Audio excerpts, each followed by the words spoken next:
Hi, and thanks for joining us. I'm your host, Renee Tejas. Well, it's hard to believe 2011 has drawn to a close as another year has come and gone. In this City View, we'll be looking back at some of our favorite stories from 2011. And dancing its way to the top of our recap, it's The Trash Project. Some 4,000 Austinites turned out one hot August evening for a couple of encore performances of The Trash Project, a unique production featuring a few dozen solid waste service employees and their trash pickup trucks. Believing art is in the eye of the beholder, here's a look at how one choreographer turns the movement of a city job into art. The uniqueness of this event, it's hard to conceive of a ballet of trucks on an asphalt pavement. As weird as that sounds, it's a wonderful event to watch in person.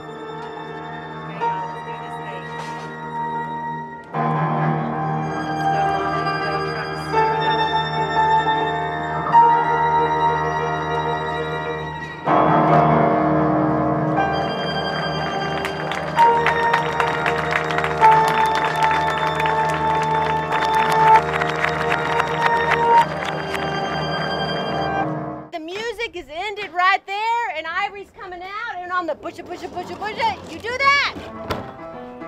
Well, I'm directing collaboration with the Solid Waste Services Department called the Trash Project. And who did we decide sets up first? The Trash Project is a performance featuring 16 large sanitation vehicles and 24 employees from Austin's Solid Waste Services Department. And then he gives the honk, and then we start. It's a trash truck ballet. It's kind of like we're doing a cadence, almost. It is also an excellent display of the talents and the day-to-day activities of our drivers and how they operate the equipment. And it's a wonderful educational opportunity for the general public to see the work and the type of activity that our drivers perform every single day of the year. But we're working really hard to make the show even better than the last one, and we can guarantee that what the public will see will really blow them away. Welcome to the 2011 performance of The Trash Project. This is our final and encore performance.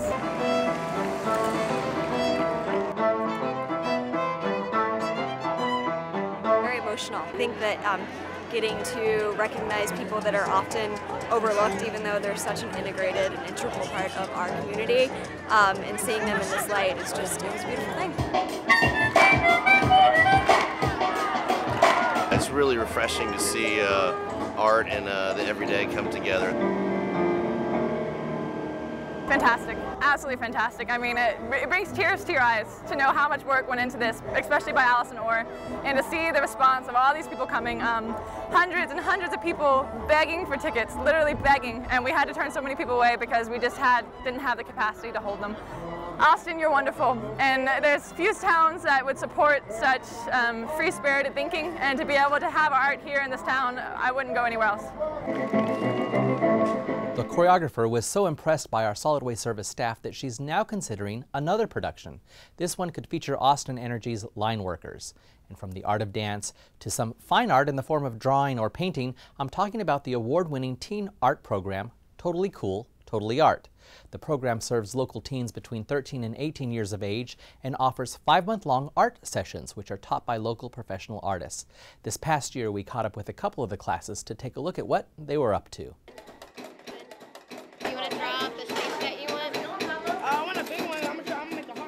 This program is very special. It's basically a comprehensive art program. The kids stay put in their recreation center, and the teachers rotate through the recreation center. So there's 5 sessions, which are all different classes. They have classes in photography, painting and drawing, metalsmithing. They're taking a short film class, lots of different things. Today we're playing with metal, making keychains. My most favorite part about today was making a dog tag out of copper. I'm actually looking forward to the film section of this program. Final set, action. Tonight's the first night of our short film class, so we're going to show them some examples of some things that we've done in the past, some short films that we made in the past, and we are going to go through on how to use the camera. You'll see it record, show them some props, how to start to design a short film that they're going to be making. Go out on a set. Talked about some acting things. She's there. Now that thing's going to appear right in your hand, And action. Teach them how to be directors and actors. It's just such a special thing. Boy, that's not no head. We take on every kind of teenager. We put them all together in a really supportive environment. They're making art, they're expressing themselves. And I know a lot of people wish they would have had it when they were kids. So we just want young people in this community to know that this exists for them and that they are welcome to come at any time, and that 18 recreation centers really does mean north, south, east, west, Austin. You're covered with free art programming that's cool and creative and teen friendly and teen appropriate. Okay, try again. Now, these totally free art sessions are available to all local teens. For more information, call 974-6700 or visit the City of Austin's website. And from art on the wall to art on stage, it's Austin's annual 3-day music celebration, the Austin City Limits Music Festival, or ACL, which takes place in the city's central public park, Zilker. In the 10 years since its creation, ACL has developed into one of the nation's top music events, drawing 70,000 attendees a day, and studies showing that the event injects more than $30 million into the city's economy. The city, of course, manages Zilker Park, and City of Austin staff help plan and coordinate so the event goes off without a hitch.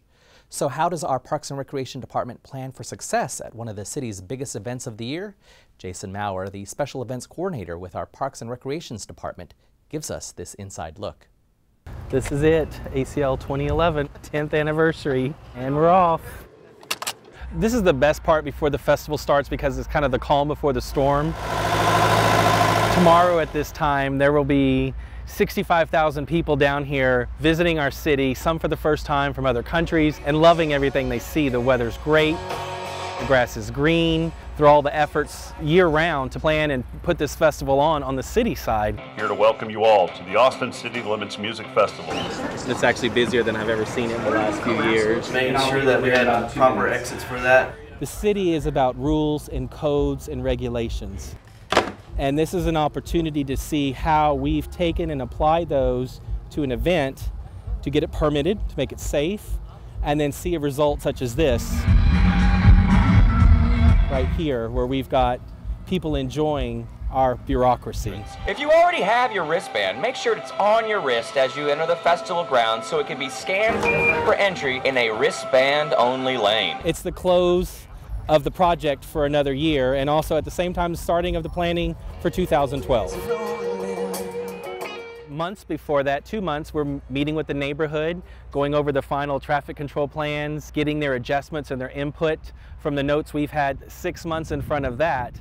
So it's really a year-round process of meeting. We're right below F9. Coordinating, going over plans, adjusting safety and emergency plans as needed, continually meeting with the neighborhood to get their feedback on what's going on in the park. He's been with us for the last 4 festivals. He comes every year. And how it's affecting them. Is there a way that I can get over to there? Oh, you can't drive in here? While 65,000 guests are here. It's busy, and it's only 10:40, so it's going to get busier. And this is really it. There's people here, they're pouring in already.